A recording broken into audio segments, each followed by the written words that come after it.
Badge, laptop, parking pass. HR barked it out like I was some food delivery driver who stayed too long in the lobby, not the woman who'd just closed the biggest renewal in Vanguard Dynamics history. 11 years of loyalty, 3 CEOs, 12 system overhauls, and 1 data center fire that melted through 2 racks of servers. Erased in a 7-minute meeting with a laminated checklist and a fake smile from the new VP's assistant. Her name tag still said temporary. Figures. But I'm getting ahead of myself. A week earlier, I was still the calm in their corporate storm. At Vanguard, I wasn't the loud one or the one posting wins on Slack. I was the glue. If Helix Core sneezed, I had tissues, Tylenol, and a recovery plan by lunch. For over a decade, I babysat executives and engineers through outages, audits, and ego battles. Sales chased whales. Ops tripped over workflows. I made sure no one drowned. Every spreadsheet double-checked, every Zoom meltdown diffused before it became an HR ticket. I didn't just manage the Helix Core account. I was the Helix Core account. So when renewal time came, a $120 million 3-year master agreement, I handled every inch like surgery. Drafts, red lines, late-night clauses negotiated over chamomile tea and Tums.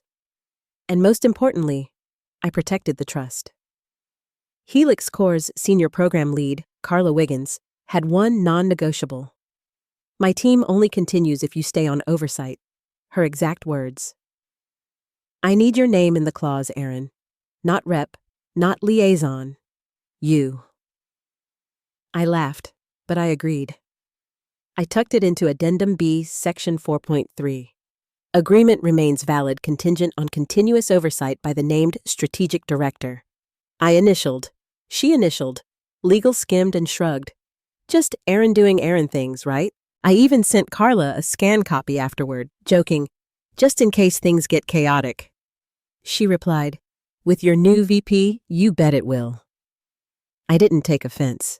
I'd met him once, Travis Mercer, freshly imported from some burned-out startup that bragged about culture decks more than profits. He came in late to our last QBR, called Helix Core Helix Corp, and got their CTO's pronouns wrong in the same sentence. Confidence wasn't his issue. Humility was. The kind of guy who orders LaCroix by the pallet but microwaves fish in the break room. A week later, the ambush came. A routine alignment check-in, the invite said. I didn't bring my bag. Rookie mistake. When I stepped into the glass-box conference room and saw both HR and Travis, I knew oxygen was about to become optional. He started with a speech he'd obviously practiced. As we restructure toward a more agile client experience, we're transitioning legacy roles like yours into forward-facing positions. Translation. You're obsolete. HR sat beside him, quiet as a mortician, with my termination folder already tabbed. No notice, no handshake, just badge, laptop, parking pass. I didn't cry. I didn't argue. I just nodded, slid the signed renewal across the table, dated, stamped, still warm from legal's copier, and said, good luck with onboarding. Travis blinked like I'd just handed him a live grenade. Is it signed? He asked. Fully executed, I said, then stood up and left. Here's the thing about walking out of a building you built yourself. You know where all the gas lines are buried. Travis had the smirk of a man who thought experience was a personality flaw. 3 months in, nobody questioned him. VP of Client Experience, whatever that meant. Just another buzzword mercenary with a burner LinkedIn and too many yacht conference selfies. The type who ends every brainstorm with just spitballing here right before bulldozing the part that actually worked. I should have known the target was on my back when he asked, what does strategic deliverables even mean in the Helix Core renewal?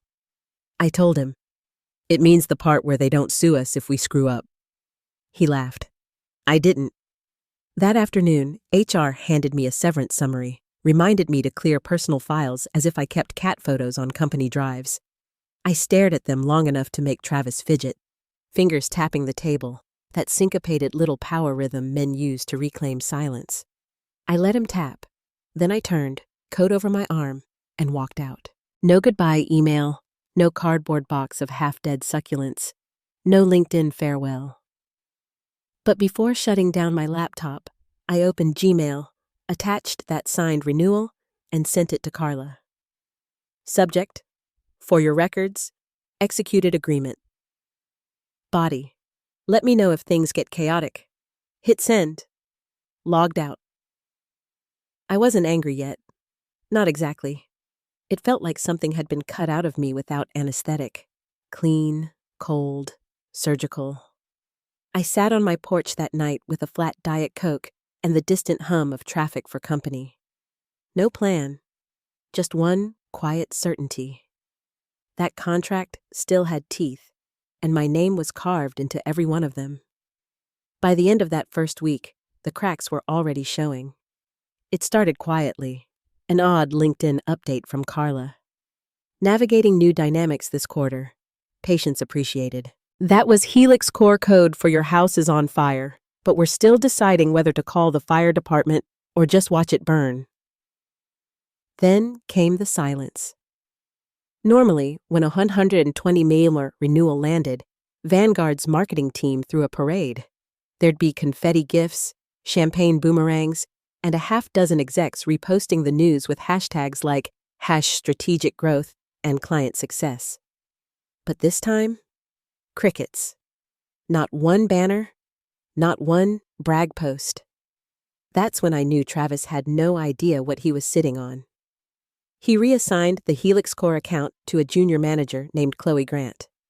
I only knew because her painfully cheerful, excited to lead this amazing partnership post showed up on my feed. She had 3 months of experience, a dog named Baxter, and a Canva resume that used the word synergy 5 times. It would have been funny if it weren't so predictable. By Wednesday, the quiet turned to chaos. Helix Core ghosted the onboarding kickoff. Their infrastructure lead, the same guy who once told me he'd cry in public if I ever left, didn't show up to the architecture sync. Missed milestones, unanswered messages, expired change requests.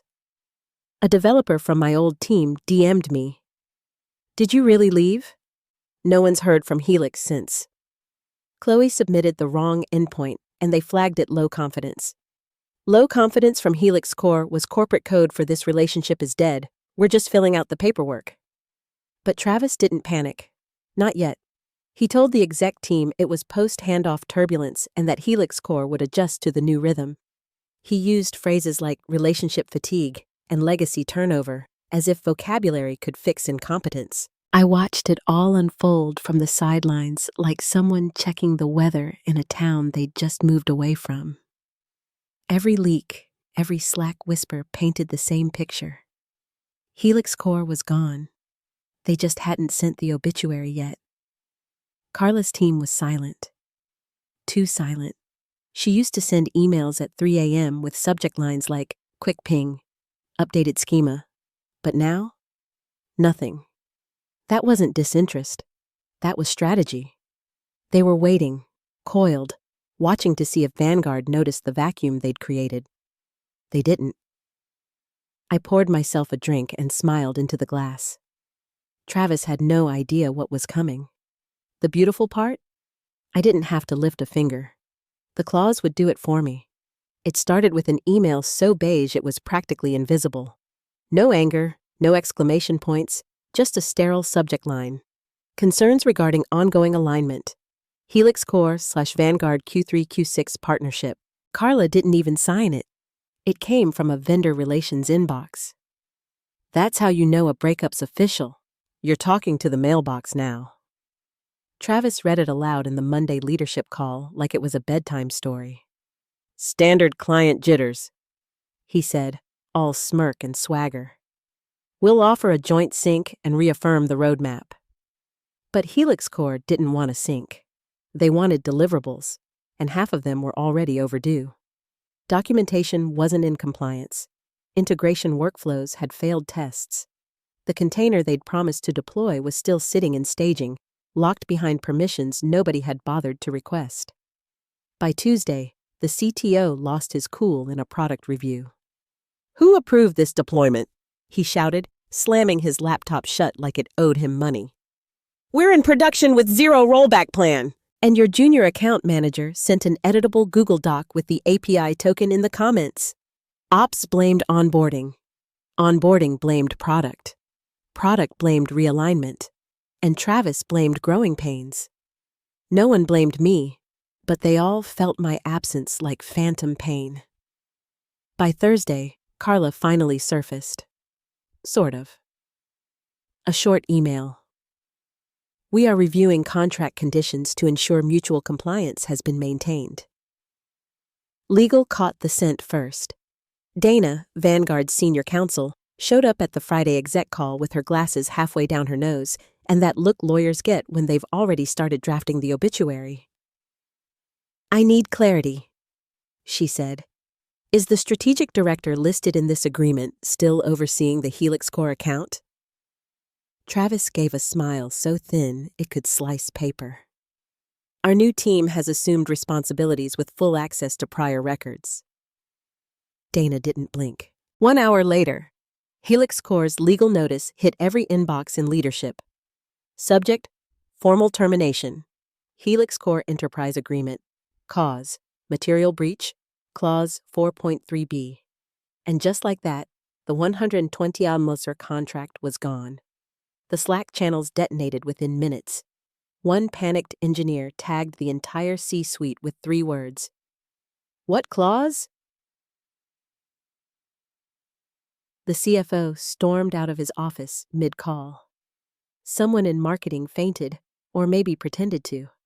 Nobody checked. In the war room, Travis finally dropped the smug tone. This is absurd, he snapped. That clause is ceremonial, symbolic. We'll get legal to push back.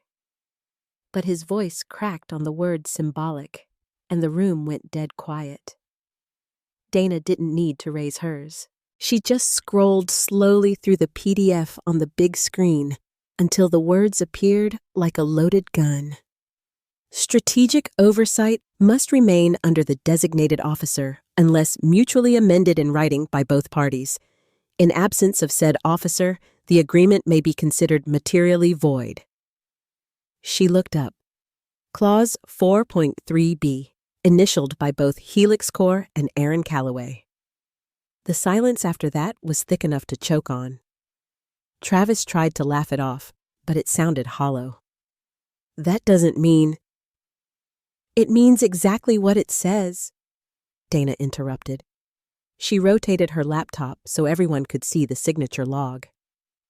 Helix Core's legal team flagged this clause in their breach notice. They didn't stumble on it.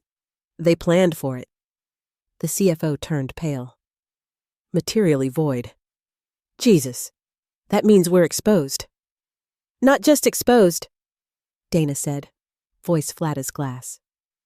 We're naked in a snowstorm holding a sparkler. The CEO, Alan Hart, who'd been silent until then, leaned forward, jaw locked. This clause was reviewed before execution. Yes, Dana said, flagged for clarification. But Aaron already secured Helix Core's signature. Your office signed off before we could amend it. I thought it was symbolic, Travis muttered. She said it was a placeholder. Dana's eyes didn't move. Did you get that in writing? Silence. Outside, people could hear the chaos spreading. Slack pings like hornets, frantic calls, someone vomiting in the restroom. The CFO whispered, If they pursue clawback on the advance, we're looking at an 8-figure loss. Dana replied, calm as a coroner, already in motion. The moment their letter cited this clause, clawback was triggered. Alan shot up from his chair. How the hell did this happen? We've had Helix Core for a decade. This renewal was our quarter. Dana didn't flinch. You removed the one person who built it and never asked what she built to hold it together. Then came the kill shot, metadata. Dana pulled it up on screen. Executed June 10th, routed through legal, last touched by Aaron Calloway. Her name, her initials, her signature. The foundation of a $120 million deal. The air dropped 10 degrees. No one spoke. No one breathed. They hadn't just lost a contract. They'd lost the only person who could have saved it. The yelling started before the door even closed. Alan's voice ricocheted off the walls, rough, unfiltered panic. "She's gone, gone. Who lets a clause like that through? Who was watching this thing?" No one answered. Travis tried. She drafted it. Aaron said it was standard." Alan spun on him. "Did you read it, or did you just nod and smile like a damn intern?" Travis's face drained. "She handled all client contracts before me." You trusted nothing." Alan barked. "You thought her quiet meant she wasn't essential. You thought process and compliance grew on trees." Dana stood, gathering her folders with surgical calm. "You removed a keystone without checking the foundation," she said softly. "Now you're shocked the roof fell in." Travis didn't respond. He couldn't, because every word was true. Erin hadn't sabotaged anything. She'd simply done her job so well, so meticulously, that the moment they erased her name, the system erased them back. She wasn't haunting the building. She was the building. And now there was nothing left holding it up. At 9:03 a.m., Dana's inbox pinged. Amid the flood of chaos, one message stood out. Renewal execution. Callaway transition. It was from Carla herself. 2 lines, no emotion. Attached is the correspondence we received from Erin on her final day. Attempts to follow up went unanswered. Below it, the original email, Friday, 6:02 p.m. "Carla, thanks again for the trust. If oversight on your account ever changes, contact me directly before taking action. I'll make sure continuity stays on your terms, not theirs. Erin." 2 follow-ups from Carla over the weekend, ignored by Vanguard. Saturday. "Confirming you're no longer with Vanguard. Please advise if clause still active." Monday. "No response from new contact. Delaying handoff." Dana read it twice, then slid the laptop toward Alan. He stared, jaw tight, muttering just one word. "Trust." Alan's voice was barely more than a whisper when he said it, but the word hit harder than any outburst could. "Trust," he repeated. "That's what this was about. Not tech, not deliverables, not some stupid clause. It was trust." Dana nodded once, expression unreadable. "And you broke it." That afternoon, Carla's final statement landed like a torpedo. Official, public, irreversible. Helix Core Systems will not be pursuing a renegotiation of the invalidated renewal. Oversight was promised and then erased without notice. We no longer trust the leadership or continuity at Vanguard Dynamics. This relationship has ended. No anger, no drama, just the sound of a multi-million-dollar door slamming shut. Travis tried to salvage it, of course. 3 emails in under 30 minutes. Joint Task Force proposal. 90-day corrective plan. Personal outreach from leadership. Carla didn't reply. She wasn't ignoring him. She was finished. I didn't have to see it unfold in real time. I knew exactly how it went. Carla never yelled, she never threatened, she just kept receipts, and when the math stopped adding up, she walked. By Monday, the fallout was total. The internal Slack channels looked like a digital morgue. Legal, PR, finance, all spinning in panic. Dana didn't join the all-hands that morning. Neither did Alan. The CFO canceled his meetings. Travis locked his door.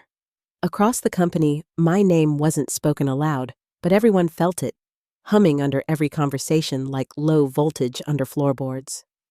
Not a ghost, just a reminder. You don't erase people like me. You depend on them until you find out what happens when we let go. Saturday morning, Alan gathered what was left of leadership for what he called a full-spectrum recovery sprint.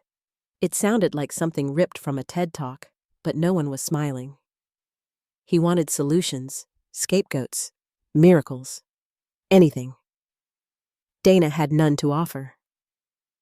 The clause is enforceable, she said flatly. The contract named Aaron Calloway as the sole strategic director. Helix Corp never approved a successor. There's no amendment. Oversight ended the moment she was dismissed. Alan pointed at the giant screen showing the PDF. But we had backups, continuity protocols, client handbooks. Dana didn't even blink. Doesn't matter. The person was the continuity, not the platform. He turned to PR. Can we spin this as a misunderstanding? PR hesitated a moment too long. The breach letter leaked to Tech Ledger this morning, someone said. We're already trending on Twitter under #vendor-failure. Alan's face drained of color. Finance reported that Helix Corp had submitted official clawback requests for the $30 million in upfronts. If this goes to arbitration, we're finished, the CFO muttered. And then came the knock on the door, the kind of knock that doesn't wait for permission. The audit committee chair entered with her own counsel. No smile, no greeting. Just a folder under one arm and a stare that could sterilize steel. How did this clause pass review? She asked coldly. Dana raised a hand. It didn't. We flagged it. Travis confirmed continuity would be preserved. Aaron had already obtained Helix Corp's signature. We advised amendment upon her removal. The chair turned to Travis. Was it amended? He opened his mouth, but nothing came out. She turned to Alan. Did you review it personally? He swallowed hard. I relied on staff recommendations. She nodded slowly. Good to know. A pale assistant entered, shaking, handing Dana a document. She read the header and passed it to the audit chair, who scanned the page and laid it neatly in the center of the table. It was printed on Helix Corp letterhead. The statement read, "We can no longer, in good faith, continue to work with a vendor who treated a critical partnership with casual indifference. Strategic relationships are built on trust. That trust was broken. We will not return." Carla's signature sat clean at the bottom. The audit chair didn't speak for a long time. The room froze. No whispering, no typing, no HVAC hum. Just silence, thick enough to feel. Finally, Travis stood, or rather, stumbled upright like a man already sinking. I'll resign, he whispered, effective immediately. No one objected, not even Alan. He just stared at the table like it owed him an apology. His face was the color of paper. The man who'd strutted into this company like he owned oxygen had just realized the floor beneath him was built by someone he'd fired, and she'd taken the air with her when she left.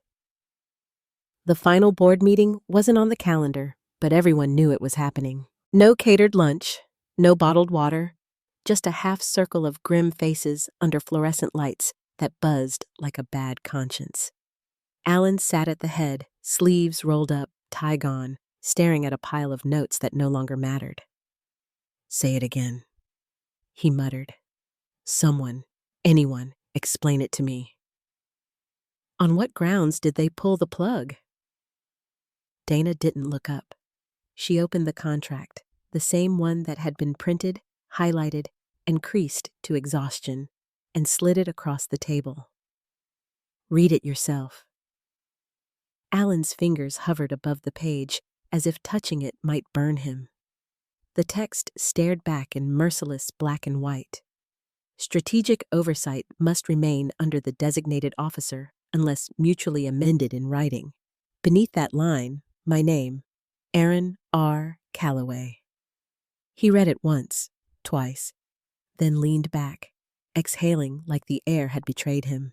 Across the room, the CFO clicked his pen shut, the soft sound echoing like a gavel. So, that's it, Alan said. All of this, one clause. Dana's expression didn't change. Not one clause, one person. You removed her and made the clause real. The audit chair crossed her arms. Helix Corp's legal position is airtight. The clause was initialed on every page, verified digitally and countersigned. There's no wiggle room. Alan rubbed his temple.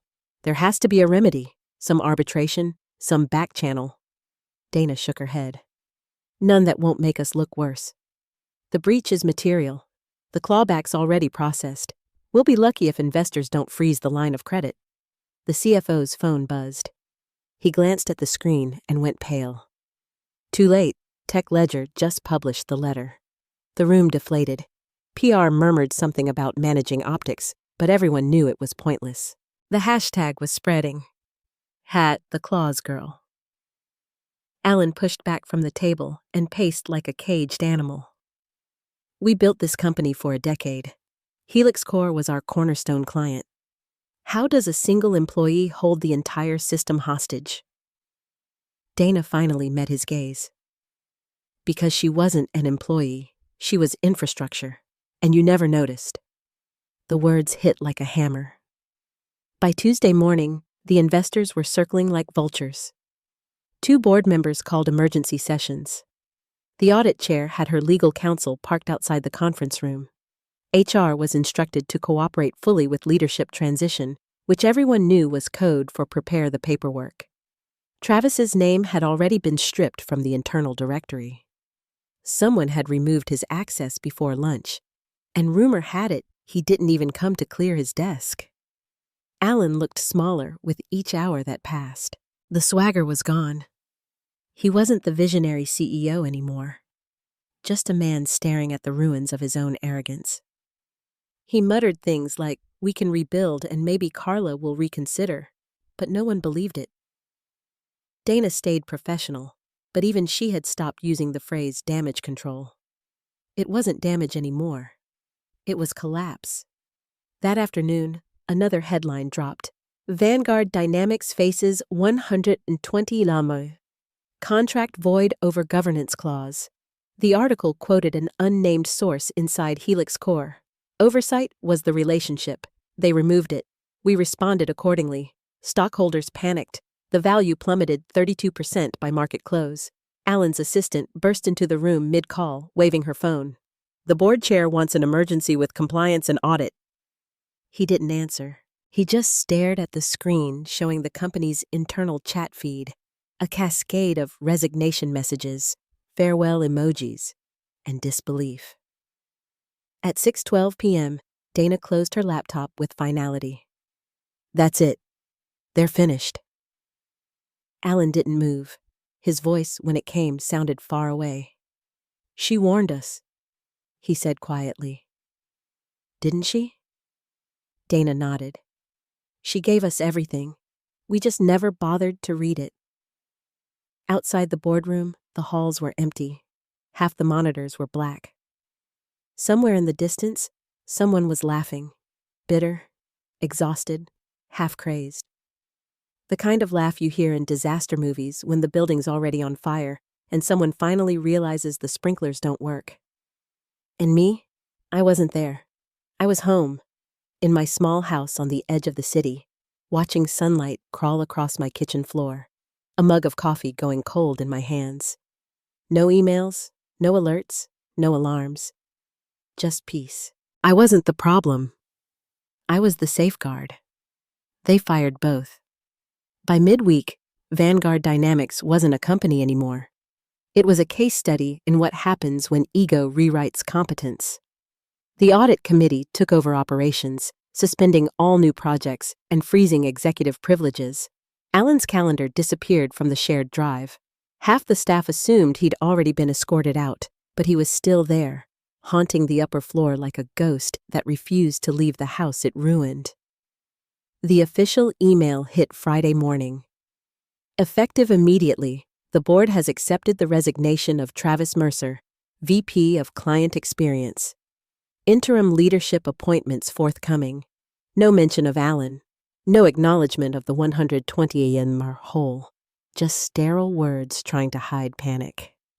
Inside the company Slack, the mood swung between disbelief and dark humor. Someone renamed the main project channel Claus Watch 2025. Another posted a meme of a domino chain, the smallest tile labeled Addendum 4.3b and the largest company collapse. HR tried deleting them, but screenshots traveled faster than damage control. It was all over the industry forums within hours. Recruiters started circling employees like sharks smelling blood. Meanwhile, Dana became the reluctant face of reason. She fielded nonstop calls from auditors, insurers, and board lawyers, all demanding explanations wrapped in plausible deniability. She didn't offer any. When one board member suggested blaming the language ambiguity, she replied, "There was no ambiguity. There was negligence." The room went silent.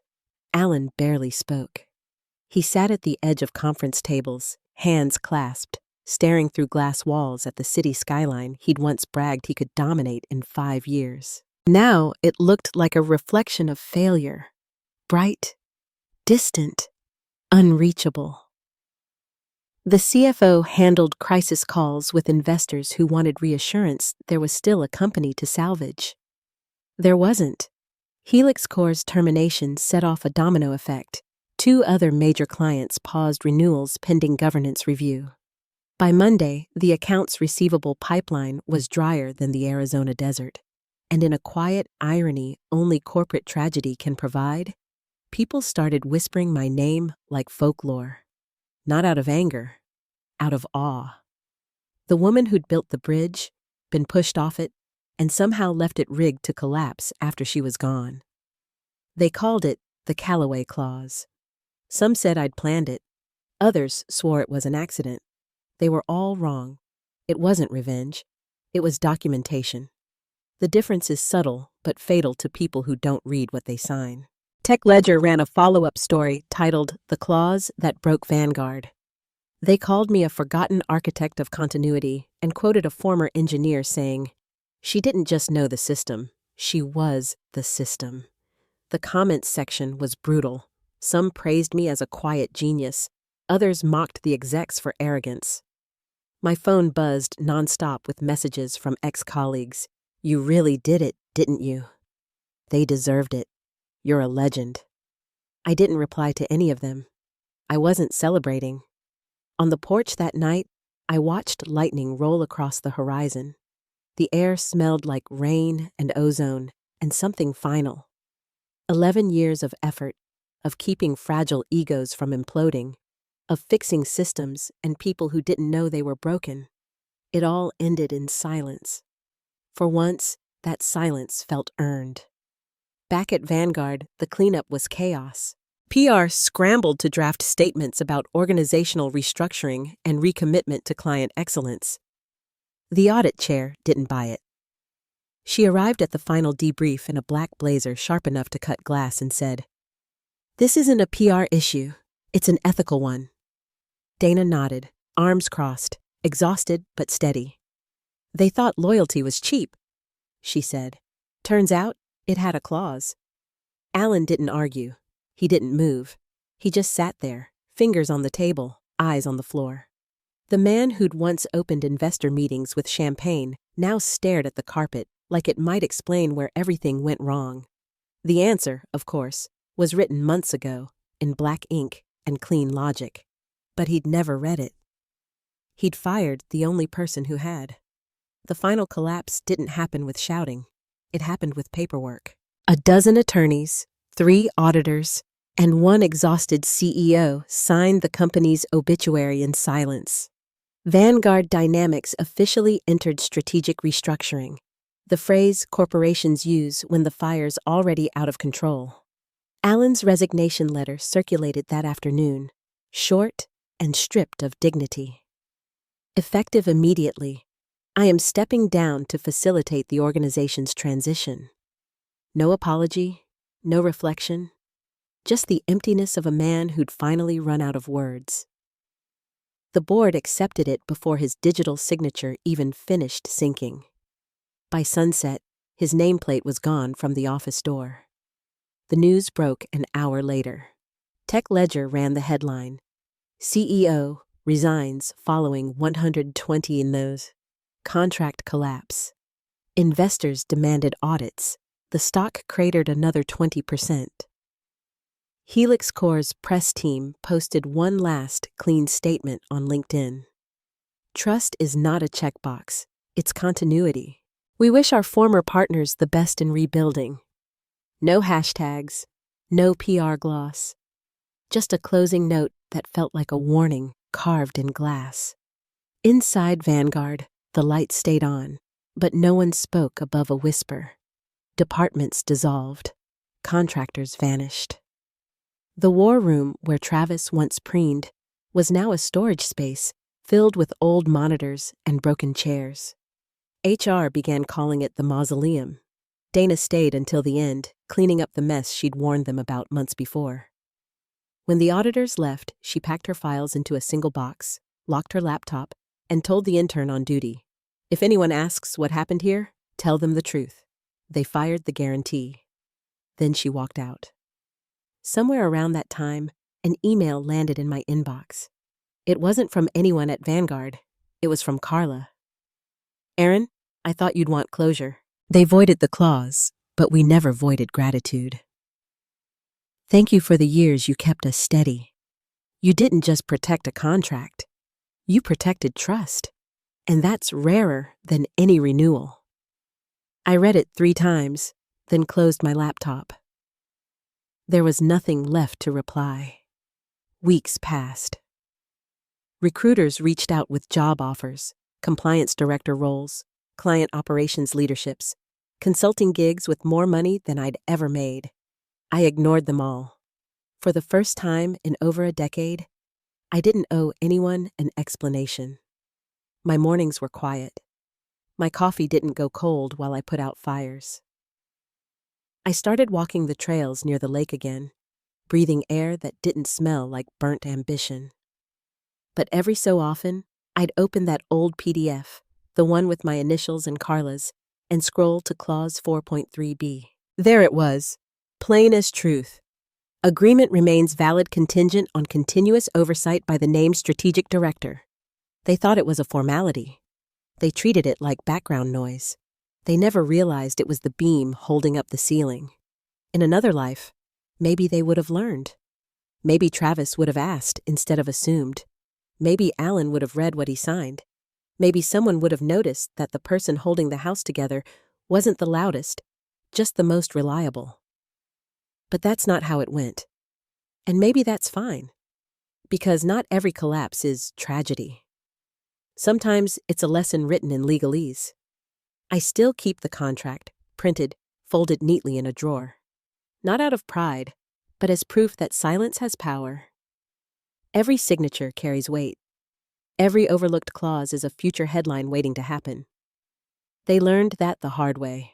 On quiet mornings, when the sun cuts through the kitchen window and the world still feels half asleep, I sit with my coffee and think about how everything unraveled exactly as it should. Not because I planned it, but because I'd done my job.